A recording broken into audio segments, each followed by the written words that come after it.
সুপ্রিয় শিক্ষার্থী বন্ধুদের স্বাগত সবাইকে। তোমরা যারা স্নাতক স্তরে পরিবেশবিদ্যা বিষয়টি নিয়েছো আজকের আলোচনা তাদের জন্য। আমি ডক্টর ববিতা সাহা। শুরু করছি আজকের বিষয় ভারতের বায়োজিওগ্রাফিক্যাল অঞ্চল। ভারতবর্ষের বিভিন্ন জায়গায় বিভিন্ন ধরনের ভূপ্রকৃতি দেখতে পাওয়া যায়। কোথাও পর্বতমালা, কোথাও মালভূমি, কোথায় নদী অববাহিকা, বদ্বীপ অঞ্চল, মরু অঞ্চল, এবং এই বিভিন্ন ধরনের ভূপ্রকৃতির কারণে ভারতবর্ষের জলবায়ু বিভিন্ন ধরনের। এই ভূপ্রকৃতি এবং জলবায়ু বিভিন্ন হওয়ার জন্য ভারতবর্ষে জৈব বৈচিত্র্য দেখতে পাওয়া যায় এবং বিভিন্ন ধরনের বাস্তুতন্ত্র দেখতে পাওয়া যায়। জুলজিক্যাল সার্ভে অফ ইন্ডিয়া এই কারণে ভারতবর্ষের জলবায়ু এবং ভূপ্রকৃতির জন্য যে বিভিন্ন জৈব বৈচিত্র্য এবং বাস্তুতন্ত্র দেখতে পাওয়া যায় তার উপর নির্ভর করে ভারতবর্ষকে মোট 10টি বায়োজিওগ্রাফিক্যাল অঞ্চলে বিভক্ত করেছে। ট্রান্স হিমালয়ান অঞ্চল, এটি হিমালয় পর্বতমালার উত্তর দিকে অবস্থিত লাদাখ, জম্মু কাশ্মীর এবং সিকিম অঞ্চলে বিস্তৃত। পরবর্তী অঞ্চল হিমালয় অঞ্চল, উত্তর পশ্চিম, পশ্চিম, কেন্দ্রীয় এবং পূর্ব হিমালয় পর্বতমালাকে ঘিরে এই অঞ্চল রয়েছে। হিমাচল প্রদেশ, উত্তরপ্রদেশ এবং অরুণাচল প্রদেশে এই অঞ্চলটি বিস্তৃত। 3 নম্বর মরু অঞ্চল, রাজস্থান, গুজরাট, পাঞ্জাব, হরিয়ানার কিছু অংশে এই অঞ্চলটি বিস্তৃত। চতুর্থ অঞ্চল আধা শুষ্ক অঞ্চল, এটি মরু অঞ্চল এবং পূর্বের ঘন বন অঞ্চলের মধ্যবর্তী অংশ। রাজস্থান, মধ্যপ্রদেশ, হরিয়ানা কিছু অংশ এই অঞ্চলে রয়েছে। পরবর্তী অঞ্চল পশ্চিমঘাট অঞ্চল, উত্তরে গোদাবরী থেকে দক্ষিণে কন্যাকুমারিকা পর্যন্ত যে পশ্চিমঘাট পর্বতমালা রয়েছে তাকে ঘিরেই এই পশ্চিমঘাট অঞ্চল। 6 নম্বর দাক্ষিণাত্যের মালভূমি অঞ্চল, তামিলনাড়ু, কর্ণাটক, অন্ধ্রপ্রদেশ, তেলেঙ্গানা, মহারাষ্ট্র, ওড়িশা, ছত্তিশগড়, মধ্যপ্রদেশ এবং ঝাড়খণ্ডের কিছু অংশ এই অঞ্চলের অন্তর্ভুক্ত। এটি বৃহত্তম জৈব ভৌগোলিক অঞ্চল। 7 নম্বর গাঙ্গেয় সমতলভূমি অঞ্চল, এই অঞ্চলটি গঙ্গা নদীর অববাহিকাকে কেন্দ্র করে গড়ে উঠেছে। হিমাচল প্রদেশ, উত্তরাখণ্ড, উত্তরপ্রদেশের পাদদেশ, বিহার এবং পশ্চিমবঙ্গের কিছু অংশে এই অঞ্চলটি বিস্তৃত। 8 নম্বর উত্তর পূর্ব অঞ্চল, মেঘালয়, ত্রিপুরা, মিজোরাম, মণিপুর, নাগাল্যান্ড, আসাম অংশে এই অঞ্চলটি বিস্তৃত। 9 নম্বর উপকূল অঞ্চল, পশ্চিমবঙ্গের গঙ্গা ব্রহ্মপুত্রের বদ্বীপ অঞ্চল, ওড়িশার মহানদীর বদ্বীপ অঞ্চল, অন্ধ্রপ্রদেশের গোদাবরী কৃষ্ণার বদ্বীপ অঞ্চল, তামিলনাড়ুর কাবেরী নদীর বদ্বীপ অঞ্চল এই অংশে রয়েছে। 10 নম্বর উপকূলবর্তী বদ্বীপ অঞ্চল, বঙ্গোপসাগরের আন্দামান নিকোবর আইল্যান্ড এবং আরব সাগরের লাক্ষাদ্বীপ অঞ্চলে এটি অবস্থিত। এটি ক্ষুদ্রতম জৈব ভৌগোলিক অঞ্চল। ট্রান্স হিমালয় অঞ্চল, ভারতবর্ষের ভৌগোলিক এলাকার প্রায় 6% জুড়ে রয়েছে ট্রান্স হিমালয় অঞ্চল। এখানে ঘাস, গুল্মজাতীয় গাছ, রোডোডেনড্রন, স্যালিক্স, জুনিপার, আলপাইন প্রভৃতি বিভিন্ন এন্ডেমিক স্পিসিস দেখতে পাওয়া যায়। প্রাণীদের মধ্যে দেখতে পাওয়া যায় আইবেক্স, কিয়াম মানে তিব্বতী বন্য গাধা, বন্য ভেড়া, এছাড়াও রয়েছে তুষার চিতা এবং কালো গোরাস সারস। এই অঞ্চলের ভৌগোলিক কথা বলতে গেলে বলতে হয় এই অঞ্চলটি প্রচন্ড রুক্ষ, হিমবাহ রয়েছে এবং সমুদ্রপৃষ্ঠ থেকে প্রায় 4500 থেকে 6000 মিটার পর্যন্ত উচ্চতার ভূশৃঙ্গ এখানে দেখতে পাওয়া যায়। হিমালয়ান অঞ্চল, হিমালয় পর্বতমালাকে ঘিরে রয়েছে ভারতবর্ষের বিভিন্ন ধরনের কনিফার ও পাইন, উত্তর ভারতীয় রোজউড মানে শিশু, আলপাইন তৃণভূমি এই অঞ্চলে দেখতে পাওয়া যায়। প্রাণীদের মধ্যে রেড পান্ডা, ভরাল মানে হিমালয়ান শিপ, আইবেক্স, হাঙ্গুল, কস্তুরী হরিণ এই অঞ্চলে দেখতে পাওয়া যায়। এগুলি এই অঞ্চলের এন্ডেমিক স্পিসিস। মরু অঞ্চল, মরু অঞ্চল ভারতবর্ষের প্রায় 6.6% জুড়ে রয়েছে। এখানে বিভিন্ন ধরনের ক্যাকটাস জাতীয় গাছ যেমন খেজুর, ফণিমনসা, ঘৃতকুমারী দেখতে পাওয়া যায়।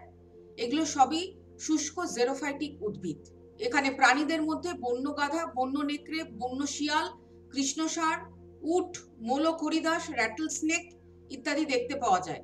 গ্রেট ইন্ডিয়ান বাস্টার্ড এই অঞ্চলের একটি এন্ডেঞ্জার্ড স্পিসিস।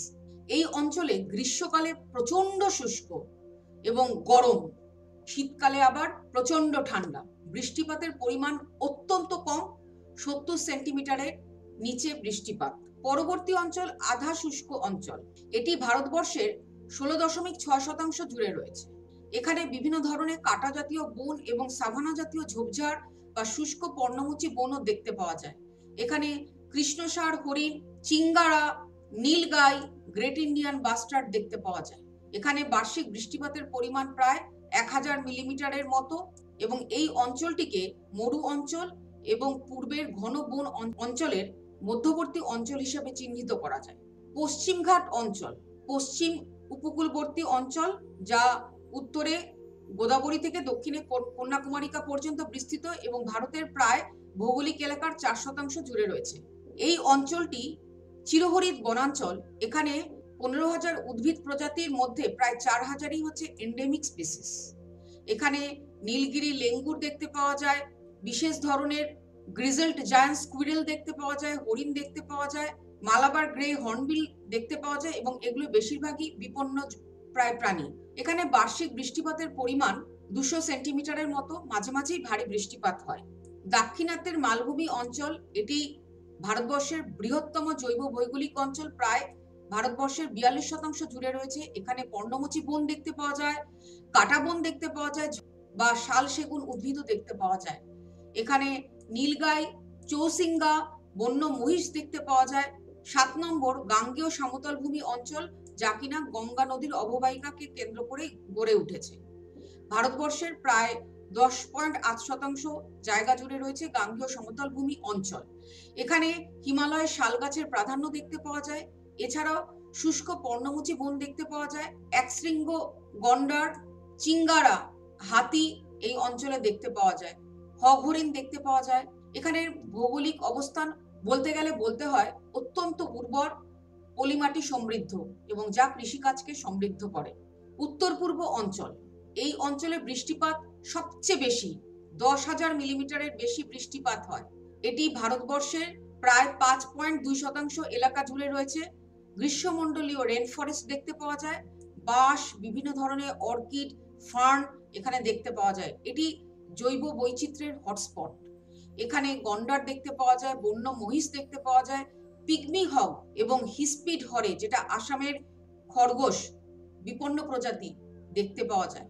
এখানে বিভিন্ন ধরনের জলজ পাখি দেখতে পাওয়া যায় এবং অনেক ধরনের মাইগ্রেটরি বার্ড দেখতে পাওয়া যায়। 9 নম্বর উপকূলবর্তী অঞ্চল, পশ্চিমবঙ্গের বদ্বীপ অঞ্চল, উড়িষ্যার মহানদী বদ্বীপ অঞ্চল, অন্ধ্রপ্রদেশের গোদাবরী কৃষ্ণার বদ্বীপ অঞ্চল, তামিলনাড়ুর কাবেরী বদ্বীপ অঞ্চল এই অংশের অন্তর্ভুক্ত।